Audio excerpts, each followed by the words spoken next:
This is the Tyrannosaurus Rex. Everything about this animal is designed to kill you instantly. It has a 5-foot long skull, teeth the size of bananas, and a bite force that can literally crush a car into scrap metal. Except for one thing. If you manage to look past the bone-crushing jaws and look down at its chest, you'll see a pair of arms that are so disproportionately small, they genuinely look useless.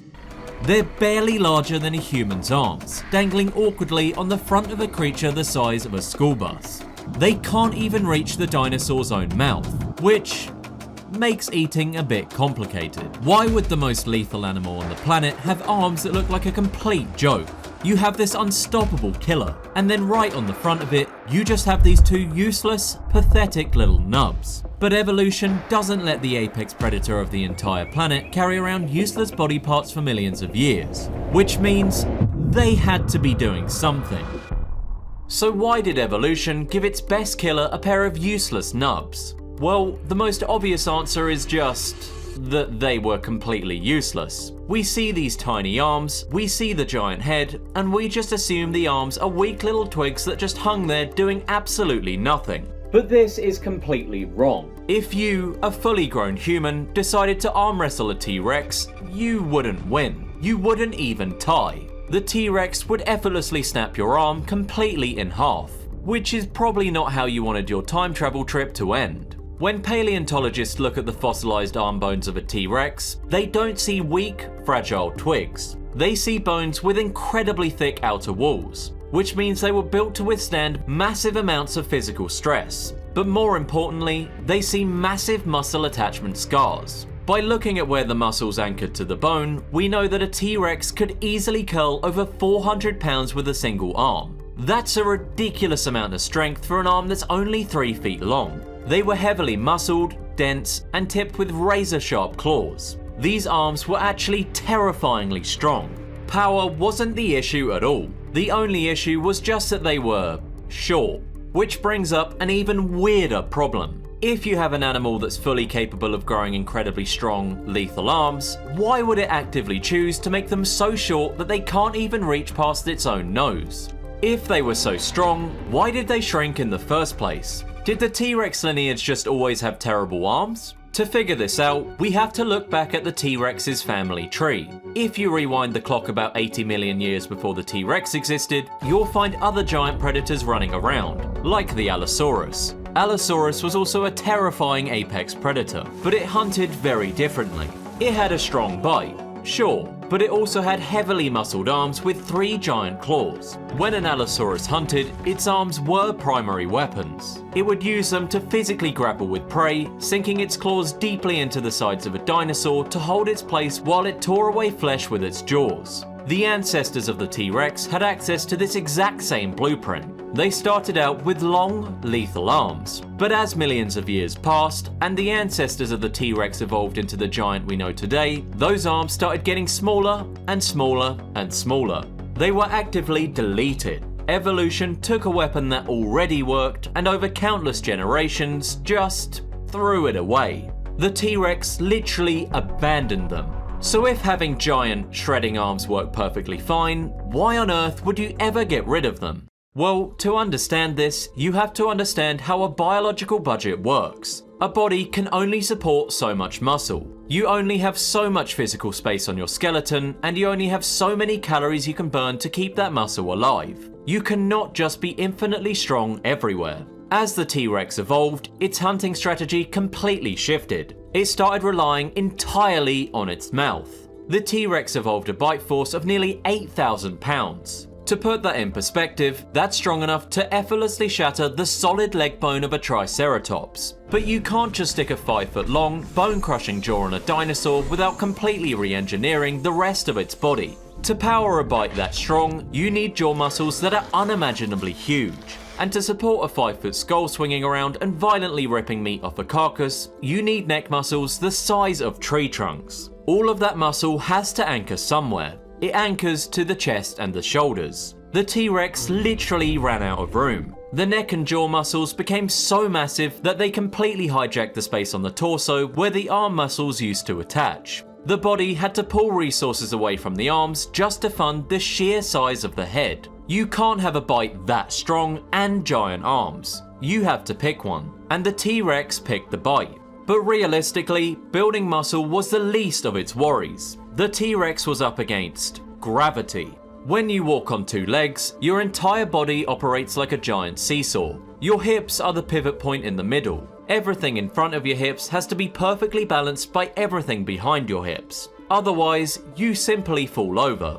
The T-Rex has a massive tail. That tail is literally a counterweight made of thousands of pounds of solid muscle, designed specifically to balance out the front half of the dinosaur. But the front half of the T-Rex is already carrying a 5-foot-long skull packed with heavy teeth and dense bone, plus a massively thick neck. If you take that already heavy front half, and you add 2 6-foot-long arms to the chest, the seesaw tips. The physics simply don't work. If a T-Rex had long, heavy arms, its center of gravity would shift too far forward. The tail wouldn't be heavy enough to counterbalance it. The dinosaur would literally just tip forward and faceplant directly into the dirt every single time it tried to make a step.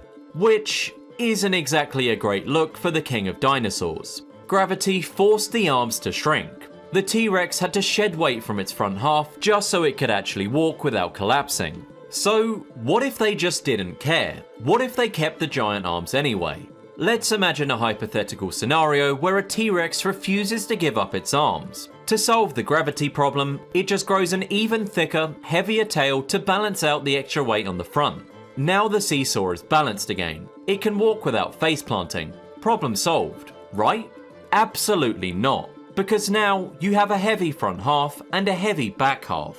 You just made the entire animal way heavier. And when you're a predator that actually has to chase down living things to survive, extra weight means you're completely screwed.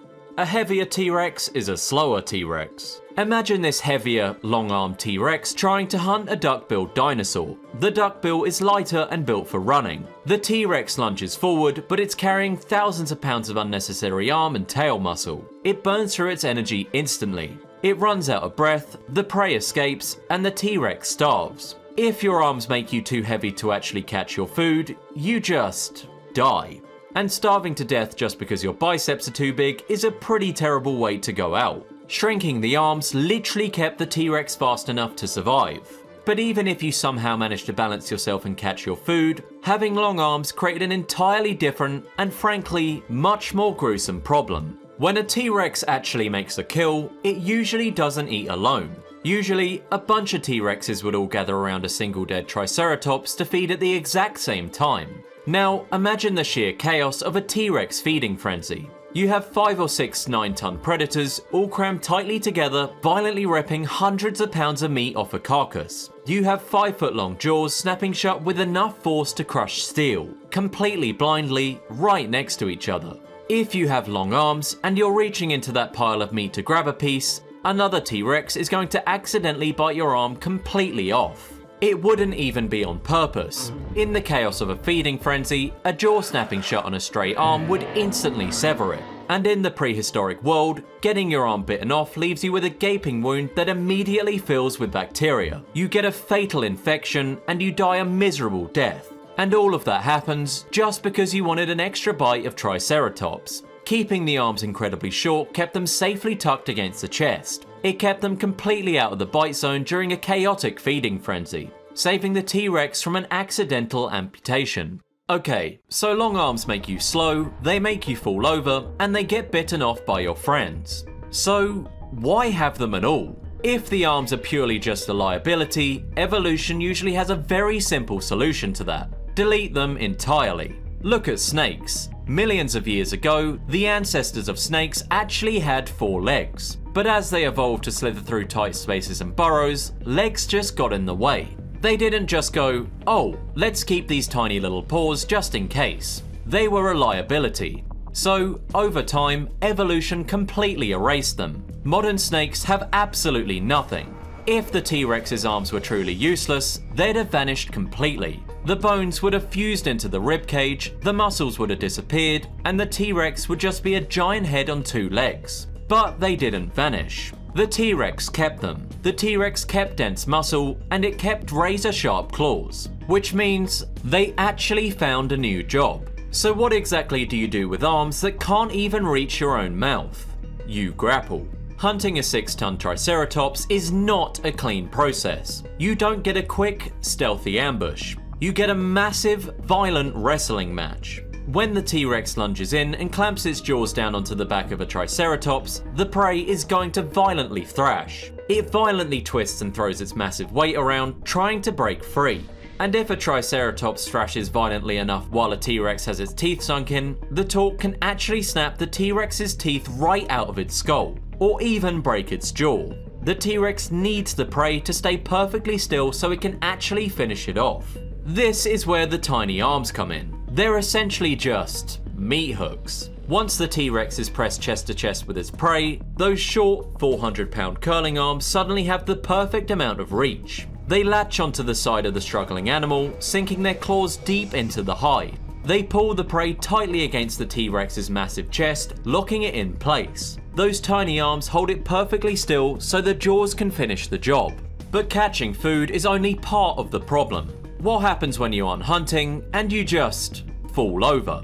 Being a 9-ton animal that walks on 2 legs makes basic things really hard. If you're a dog or a cat and you lay down on your stomach to sleep, getting back up is easy. You just push up with your front legs. But if you're a T-Rex and you're resting on your massive stomach, how do you stand up? You don't have a flexible spine. You can't just roll over and do a sit-up. Your massive legs are stuck out behind your center of gravity. To stand up, you have to somehow shift 9 tons of weight backward over your hips so your legs can push you off the ground. You need leverage. Those tiny, heavily muscled arms are perfectly positioned to act as kickstands. When the T-Rex wants to stand up, it places its 2 small arms flat against the dirt and pushes. They just provide the initial push off the ground, just a few inches to shift the dinosaur's center of gravity backward. Once the weight shifts back, the massive leg muscles take over and stand the animal all the way up. Without those tiny arms, a resting T-Rex would basically be a flipped turtle, completely unable to get its legs under itself. And an apex predator stuck on its back aggressively wriggling around is, well, it's just embarrassing. But this raises a really interesting point. If prioritizing the head over the arms is so incredibly effective, did any dinosaur try doing the exact opposite? Yes, meet the Therizinosaurus. This dinosaur lived in the same general era, but it took a completely different evolutionary path. This guy went all in on arms. It had the longest arms of any dinosaur in history, tipped with 3-foot-long, scythe-like claws. It was essentially the Wolverine of the dinosaur world, except, you know, a Wolverine the size of a building. So, who wins? The dinosaur that puts all its evolutionary points into its jaws, or the dinosaur that puts everything into its arms? The T-Rex wins, and it's not even close. Having massive arms gives you a huge reach advantage, sure, but to use those arms, you have to swing them. And when you swing your arms, you expose your neck and your chest. The T-Rex's primary weapon is also its primary shield. The T-Rex just leads with a 5-foot block of solid bone. If the Therizinosaurus swings its giant claws, the T-Rex can literally just bite straight through the arm, shattering the bone instantly. The bite is simply a superior weapon than the swipe. The T-Rex's strategy of abandoning its arms to build a better head simply worked better. But packing all of your evolutionary points into your face created a fatal flaw. The T-Rex was a fast animal for its size. It could run at speeds of about 15 to 20 miles per hour. That's a lot of momentum for a creature that weighs 18,000 pounds. Now, imagine that 18,000 pound animal is sprinting through a forest, and its foot catches on a fallen log. It trips. If you or I trip while running, our natural instinct is to throw our arms out in front of us to break the fall. We absorb the impact with our hands, and usually, we just end up with some scraped palms. The T-Rex cannot do this. Its arms are physically too short to reach the ground before its face does. If a sprinting T-Rex trips, there's absolutely nothing to stop its momentum. 9 tons of mass, moving at 20 miles per hour, slams directly, face first, into the solid earth. Hitting the ground like that's catastrophic. The force of falling without arms to absorb the shock would literally be enough to shatter the T-Rex's ribcage. Its skull would smash into the dirt with enough force to snap its own neck. One bad step, one unseen log, and the apex predator of the entire planet is instantly, brutally killed by tripping. So, if the T-Rex had this glaring, potentially fatal weakness, was shrinking the arms just a one-time evolutionary mistake? Was the T-Rex just a weird outlier? Not at all. If you travel down to South America during the same time period, you'll find a completely different giant predator called the Carnotaurus. The Carnotaurus evolved completely independently from the T-Rex. But if you look at its body, you'll notice something very familiar. It had a massive head, powerful back legs, and arms that are even smaller than the T-Rex's. The arms on the Carnotaurus are so ridiculously tiny that they don't even have functional wrist joints. They're literally just backward-facing nubs. Seriously, look at these things. They look like a rendering glitch. This proves that tiny arms are an actual rule. Evolution ran the exact same experiment on two completely different continents, with two completely different lineages of dinosaurs, and got the exact same result. If you're a giant, two-legged predator, and you want to hunt by biting things, your arms have to shrink. Losing your arms is simply the mandatory cost of doing business at the very top of the food chain. We tend to assume that as animals evolve, they just keep stacking on more and more weapons, expecting the ultimate predator to have giant teeth and giant claws and giant arms. But evolution is a ruthless editor. It only cares about pure, brutal efficiency. If a body part is taking up energy in space, and you don't absolutely need it to survive, evolution will aggressively delete it. The T-Rex didn't need giant arms to kill. It already had a mouth that could crush a car. Keeping giant arms would have made it slow, unbalanced, and prone to infection. So it got rid of them. Those tiny arms are the ultimate proof of how dangerous the T-Rex really was. It was so incredibly lethal with its face that it literally didn't even need its hands. Reaching peak performance means aggressively stripping away exactly what you don't need. Honestly, as funny as those tiny arms are, I'm just glad we don't have to worry about a 9-ton meat hook wrestler running around the woods today. But anyways, thank you guys for watching, and I hope you enjoyed this one. I really appreciate all the support, so please keep leaving your suggestions for future videos in the comments, because I do actually read them. Also, if you guys haven't seen my other channel yet about all the crazy stuff living out in the ocean, make sure to check the link in the description. And if you want to see our video about a prehistoric predator that was somehow even scarier than the T-Rex, check it out here.